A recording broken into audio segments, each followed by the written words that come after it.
In the candle-lit halls of Renaissance Italy, where alliances were sharper than swords and every marriage could shift the balance of power, one young duchess became the center of a political storm. Her wedding was not a celebration, it was a negotiation between kingdoms, a ceremony watched by spies, priests, and rivals. What was meant to unite Italy nearly tore it apart. Because on that single night, a woman's honor became the price of peace, and the proof of loyalty was demanded before witnesses. This is the story of Lucrezia of Ferrara, the duchess whose wedding night sealed the fate of Italy. Italy, 1558.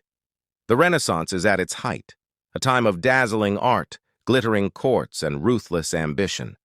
Beneath the beauty, every noble family plots like generals on a battlefield. The Dukes of Ferrara and Florence had been enemies for years, their borders tense, their soldiers restless. But at last there was talk of peace, a peace that would be sealed through marriage. The bride was Lucrezia d'Este, the daughter of Duke Ercole II of Ferrara. She was young, intelligent, and trained from birth to move like a queen, graceful in public, cautious in private. But she knew from the beginning that her marriage was not her choice. Her father told her, "This union is not for love, my daughter. It is for survival."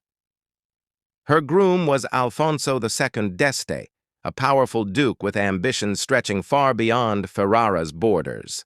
Italy was still divided, Florence, Venice, Milan, and Rome each struggling for dominance. Every marriage among nobles was a weapon disguised as romance. When Lucrezia's wedding was arranged, it was whispered that the union could create an alliance strong enough to challenge Spain's growing influence in the Italian peninsula. But there was distrust. Both families had reason to doubt the other's loyalty. And so, what should have been a private moment became a public affair. In the age of the Renaissance, royal marriages were political contracts, and their completion often required witnesses to ensure legitimacy. The thought horrified Lucrezia. But refusing would mean dishonor not just for her, but for Ferrara itself. On the night of her wedding, she stood in her bridal chamber surrounded by courtiers and ladies-in-waiting, her hands trembling as she tried to appear calm. The scent of lilies and burning candles filled the room. Outside, the church bells still echoed from the ceremony. Her husband entered not as a lover, but as a ruler, ensuring a treaty. He looked at her with cold calculation, not cruelty, but purpose. To him, this was duty, not desire. Through that night, the two great houses of Italy were bound, and the alliance was announced across the courts of Europe as a triumph. But for Lucrezia, the memory of that night was one she could never escape. In the morning, the court rejoiced. Letters were sent to Florence, Rome, and Venice declaring the union of peace. Gifts poured in, gold, silk, jewels, and promises. But behind the smiles, whispers began to spread. Some said Lucrezia's marriage was cursed. Others said it was too perfect, that a peace built on humiliation could never last. The truth was that the political world of Renaissance Italy had no place for compassion. Marriages like Lucrezia's were tools, and women like her were pawns on a board ruled by men who measured loyalty and bloodlines. Yet Lucrezia was not as fragile as they believed. Beneath her quiet grace was a mind sharpened by years of courtly training. She understood diplomacy better than most men in her father's council, and she had no intention of remaining a silent bride.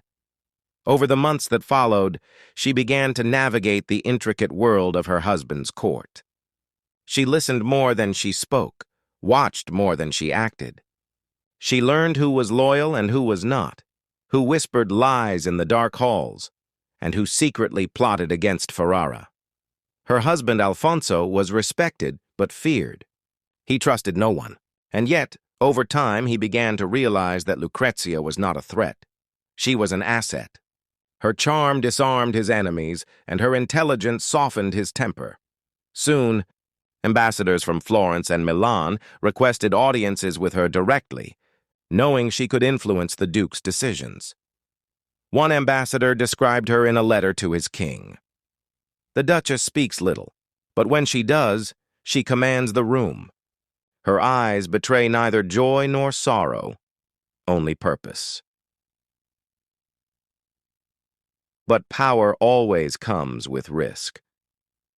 Lucrezia's growing influence drew the jealousy of others, noble women who envied her position, and advisors who saw her as a dangerous distraction. Rumors began to spread that she still held loyalty to her father's court more than her husband's. Some whispered that her heart belonged to another man, a Florentine poet who once wrote verses in her honor. The Duke's counselors urged him to keep watch, to test her loyalty, and so began a silent battle within the palace walls, trust against suspicion, affection against fear. Outside, the Italian states simmered once again with tension. Spain's influence deepened and Rome demanded allegiance. The fragile peace that Lucrezia's marriage had created began to crack. One night, as winter fell over Ferrara, the Duke's army was called to defend their borders. Lucrezia stood on the balcony of the palace, watching the torches of soldiers disappear into the fog. She felt the same cold dread she had known on her wedding night, the weight of decisions made by men, the price always paid by women. But she was no longer a trembling bride. That night, she wrote a letter to her father, one that would never be sent, saying, "I have learned that power is not given. It is taken quietly, one word, one act at a time." The next morning, she called her advisors and began to act not as a wife, but as a duchess. For the fate of Italy would soon depend not on soldiers or treaties, but on the courage of a woman who had learned to master fear itself. The following spring brought both sunlight and unrest. Lucrezia d'Este, now the Duchess of Ferrara, had learned the art of survival, smiling at courtiers who plotted against her, writing letters that could shift alliances, and using charm as a shield against danger. The alliance that her marriage was meant to secure had begun to crumble. Florence accused Ferrara of withholding military support. Venice whispered that the Duchess herself was secretly corresponding with rival lords. In truth, Lucrezia was writing letters, but not to betray her husband. She wrote to prevent war. Through her network of ladies-in-waiting and noble friends, she carried messages that soothed tempers before swords could be drawn. She became the silent diplomat of Italy, one whose name never appeared on treaties, but whose influence could be felt in every signature. Yet, her husband Alfonso remained a man of iron and pride. He ruled with the cold precision of a soldier, not the patience of a politician. To him, diplomacy was weakness. He valued power, not persuasion. Their marriage had become a mirror of Italy itself, fragile, beautiful, and always on the edge of collapse. One night, as a storm raged over the palace, Alfonso confronted her. He held a letter, one intercepted on its way to Florence. "Tell me, Lucrezia," he demanded, his voice heavy with suspicion. "Whose peace are you defending? Ferrara's or your father's?" She stood her ground. Her voice was calm, steady. "I defend Italy's peace," she said, "because if these cities fall, if our bloodlines destroy one another, there will be nothing left for us to rule." Her answer cut through the tension like steel. Alfonso said nothing, but the storm outside seemed to echo his thoughts, loud, violent, uncertain. In the days that followed, he grew distant. Advisors whispered that the Duchess's influence must be curbed. Yet secretly, Alfonso began to see the wisdom in her defiance. She had saved his reign more than once, not with armies, but with understanding. Still, the Renaissance was not kind to women of intellect. The same courtiers who praised Lucrezia's beauty now called her manipulative. The same poets who wrote of her grace began to warn of her witchcraft of words. She became both admired and feared, a woman whose strength unsettled men who had never seen a duchess wield quiet power. Then came the summons from Rome. The Pope demanded Ferrara's loyalty in a dispute that threatened to drag all of Italy into war. Alfonso prepared for battle. Lucrezia prepared for negotiation. She traveled to Rome under heavy guard, carrying her husband's official letters and her own secret message to the Pope's advisors. She promised peace if Ferrara was granted autonomy and its borders left untouched. The meeting was tense. Cardinals glared. Courtiers whispered. But Lucrezia spoke not as a frightened bride. She spoke as a ruler. "Your Holiness," she said, "every drop of Italian blood spilled will weaken the very faith we are sworn to protect. Let Ferrara stand as a bridge, not a battlefield." The Pope, moved by her eloquence, agreed to delay hostilities. The conflict was suspended, temporarily, but long enough to save thousands of lives. When word reached Ferrara, Alfonso realized the truth. The wife he once viewed as a symbol had become his most powerful ally. Upon her return, the city celebrated her like a queen. But she knew celebration in Italy was a fleeting thing. Power was as fragile as glass. Whispers began again, this time from Spain. Their ambassadors warned that Lucrezia's growing fame could make Ferrara too independent. Secret letters reached Rome suggesting she be removed, quietly. But Lucrezia had learned from the very men who underestimated her. She intercepted the plots before they could reach her husband. The letters vanished. The traitors disappeared. Her reign beside Alfonso continued, uneasy but unbroken. As years passed, their marriage evolved into something neither expected, a partnership built on respect.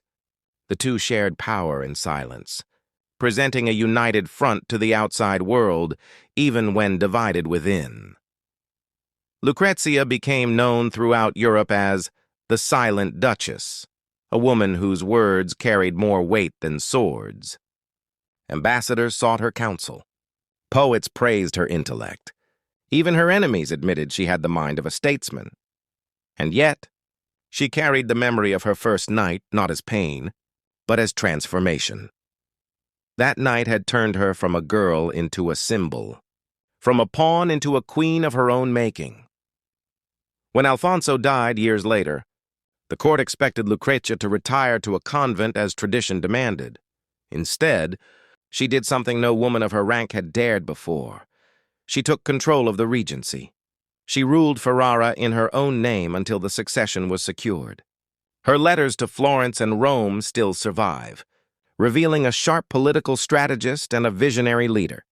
In one of them, she wrote, "They thought to bind me to a man, and in doing so, they bound me to power. What they made my prison, I made my throne." Under her governance, Ferrara experienced peace longer than any neighboring state.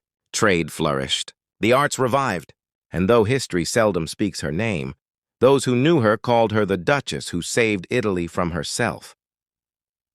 Years later, when chroniclers wrote of the great alliances that shaped Renaissance Italy, they mentioned kings, dukes, and popes, but never the woman who steadied the empire when men nearly destroyed it. Her legacy became a whisper, a ghost between the pages of history. But in the quiet corners of old libraries, scholars still find her letters filled with strategy, compassion, and the unyielding intelligence of a woman who refused to be erased.